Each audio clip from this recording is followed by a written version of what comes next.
Mr. Edit Man presents. One of my teachers has his watch timed exactly to the school's bell, so that right before the bell rings, he says something really intense and leaves us with a cliffhanger. What are some things your teachers do to keep class entertaining?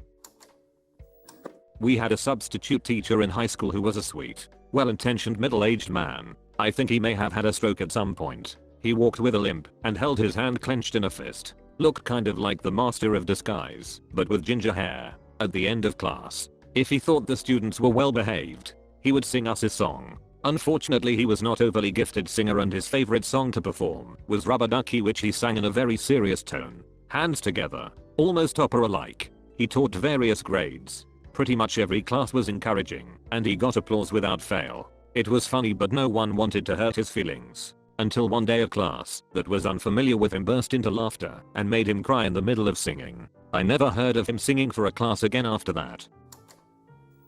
One of our teachers back then was also a self-defense coach of a martial arts technique. When he mentioned that, we asked him to show us something. Since then he would show us some techniques for pure self-defense occasionally at the end of the class. He called students to the front to demonstrate. He made the students stand in a attacking move and then show how everyone could counter that easily. I figure that he got told to let this be at some point because he refused so suddenly. One day the well-known bully of the school made a girl cry again close to the end of class. 5 minutes later the teacher goes, "Since we haven't not done that for a while now, I'm going to show you how to beat up an attacker with just a magazine." Of course he calls the bully to the front and tells him to stand in front of him and grab him on his shirt with both hands. He rolls the magazine, crosses his arms underneath the arms of the bully, puts the magazine on top of them and holds it then with both hands. With this position, you can do whatever you want with the attacker. He pushes the arms down and the bully has to go on his knees. The teacher went on talking about this technique while he was dragging the bully on his knees across the room for about 5 minutes. Then you could do this ... You could do that ... See how he cannot withstand ... Look ... Him not putting any effort in this ... I could see a few very satisfied faces during this. Later, the teacher was never to be seen again ... I had a teacher in middle school who was really into history. Like really into history. For every new ancient history unit that we had, he would dress up as a person from that time. For the ancient Egyptians unit, he dressed up as an Egyptian embalmer, and he had a mock embalming ritual behind a screen with a light behind it. He acted out each individual step, showing us how they took out each organ, using different props to put on a little show for us. For ancient Greece, he dressed as a Spartan hoplite, complete with replica armor and weapons. Each piece of this costume was his pride and joy, having been collected over a decade from the internet antique dealers and such. That was the first and last time that I saw actual weapons. A 15 spear with a leaf bladed tip on one end and a lizard sticker on the other, and a short sword almost identical to the actual Spartan Xiphus, that were more than capable of killing people. For the final unit, ancient Rome, he dressed as a Gothic warrior. He even had a tattoo that covered his entire arm, which was identical to a common ancient Gothic warrior tattoo. I thought that he was the man, and he always invited my friends and I to stay in his room with him every lunch and talk about history, or just anything really. He inspired me so much that for most of my school career I wanted to be a teacher just like him. At the end of class, one of my teachers will say something along the lines of, "Alright guys, have a great weekend. I'll see you Monday." But 99% of the time he says that on days that are not Friday. Edit. He is my history teacher, and possibly the greatest teacher in my school. One day during my psychology class in sophomore year of high school, all the students walked into the classroom at the start of the period. We noticed that the day's lecture notes were already written on the board, but our teacher was not standing at the front of the room like he usually would be. Instead he was sitting in one of my classmates' desks with a notepad and pen out. Even as students continued to file in and take their seats, he did not say a word to anybody. Everyone was pretty confused for a bit. Eventually, several students in the class stood up and began teaching from the notes written on the board. Jokingly at first, but eventually they got more into it and began teaching as best they could. The student teachers were allowed free reign of the class through the entire period, until eventually a few minutes before class ended, our teacher stood up and gave us a debriefing. He explained that this was something he did to his classes every year, and that he would time how long it would take for students to take the initiative and get up to the front of the class and start teaching. Anecdotally, he noticed that younger classes, he taught 10th and 12th grade psychology classes, usually tended to react faster, that is, Students in the 10th grade classes usually started teaching faster than those in the 12th grade. To sum it up, my high school psychology teacher conducted psychology experiments on us. When I was a senior in high school, I had an English teacher that taught strictly for the sake of teaching. He was in his 60s and ridiculously rich, as had been a diamond broker before he decided to enter education. He had lived a full, exciting life, and was one of the best storytellers I'd ever met. Sometimes when we had free time at the end of class, he'd have a sort of candor session with the class, where we were allowed to ask him anything we wanted to about his past, so long as it was school appropriate. It really helped us connect to him on a personal level, and made us all respect what he was doing, teaching because he loved it a lot more. I do not think there was a single student that did not like him. Let's hear a story. Then, okay, I'll try to get the details as close as I can. It's been a few years. It should be noted that we're Americans. Sometime in the mid-1970s, my teacher was traveling around Europe buying and selling diamonds he'd had cut by an artisan back in the US. According to his estimate and foggy memory, he'd sold about half of them by the time he had ended up in Finland, where he had planned to stay for a few weeks to catch his breath and bearings. He was staying in a hotel outside of some mid-sized city that I cannot remember the name of, enjoying the sights,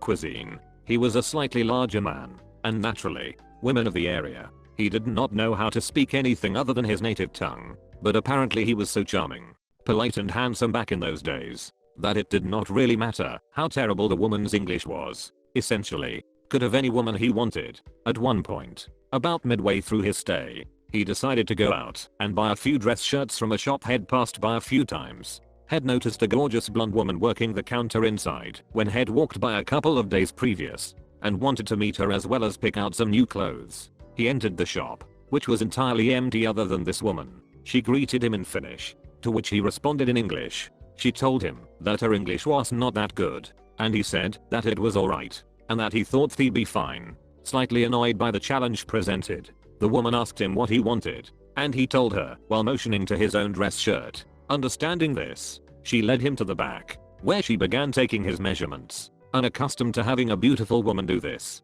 he could not help but flex when she ran the tape over his arms, neck, stomach and chest. During this time, he tried to flirt with her, but the language barrier and her temperament towards him made this impossible. Once finished, he picked out the style and colors of the shirts he wanted, and she told him to return in 2 days' time to pick them up. By her attitude during this exchange, he could tell that she did not really like him for some reason, so he held off on flirting with her anymore and left. He said he assumed she was taken.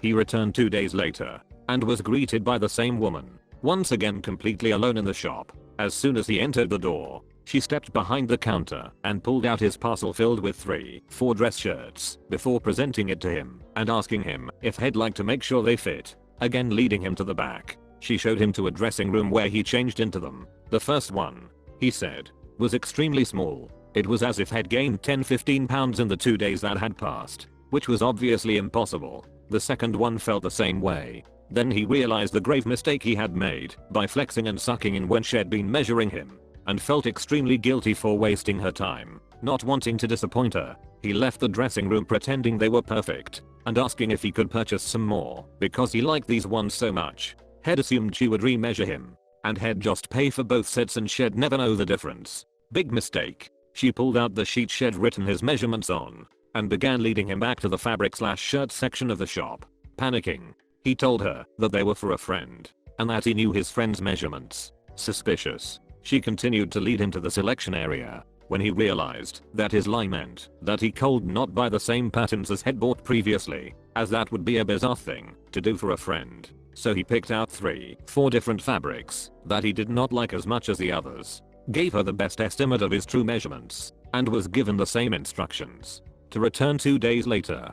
He did so, and received the new shirts without error. Upon trying them out, they all fit well. So well, in fact, that he decided to wear one while he was out having a beer that night, trying to get laid. He did not say that, but it was implied. It was then that he ran into the woman from the shop. Without even greeting him, she looked at his chest and asked him why he was wearing the shirt he had bought for his friend earlier that day. Seeing no way out of this, he explained the situation to the best of his ability. After much pantomime and exaggerated syllables, she finally understood what he was saying. She smiled at him for the first time since they'd met, and would later say that this was the sweetest thing an American had ever done to her before. They spent the evening, next day and the rest of his trip together before he needed to head to his next destination. That did not pan out so well, and he ended up staying for 2 more weeks, angering his bosses back in the US. He did not really care, though, because according to him, he had already fallen in love with this woman and vice versa.